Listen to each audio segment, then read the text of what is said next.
কবিরা গুনাহ হয়, আর কবিরা গুনাহ করলে মহাপাপ হলে তার শাস্তি জাহান্নাম, আর দুনিয়াতেও লাঞ্ছনা অবধারিত।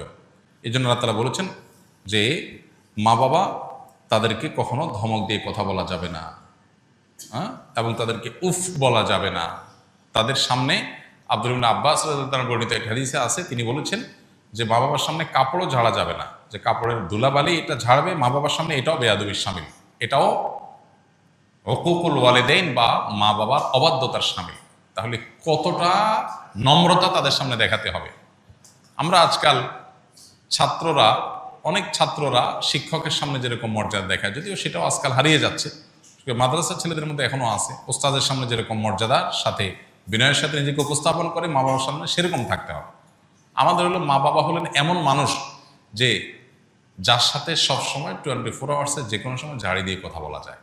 বিশেষ করে মা মানুষটাই এমন, আমরা মনে করি যে চোখ বন্ধ করে অটো ঝাড়ি দেওয়া যায় যাকে, তিনি হলেন কে? মা। অথচ সবচেয়ে বেশি রেসপেক্ট, সবচেয়ে বেশি সম্মান পাওয়ার কথা তাদের সামনে মাথা উঁচু করে উচ্চ গলায় কথা বলারই কথা না।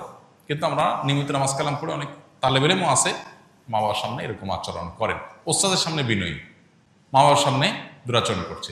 ওস্তাদ এত বিনয়ের হক রাখেন না, ওস্তাদের এত অধিকার নাই যত অধিকার কার আছে? মা বাবার আছে, কিন্তু সেটার খবর নেই। আমরা অনেকেই এক্ষেত্রে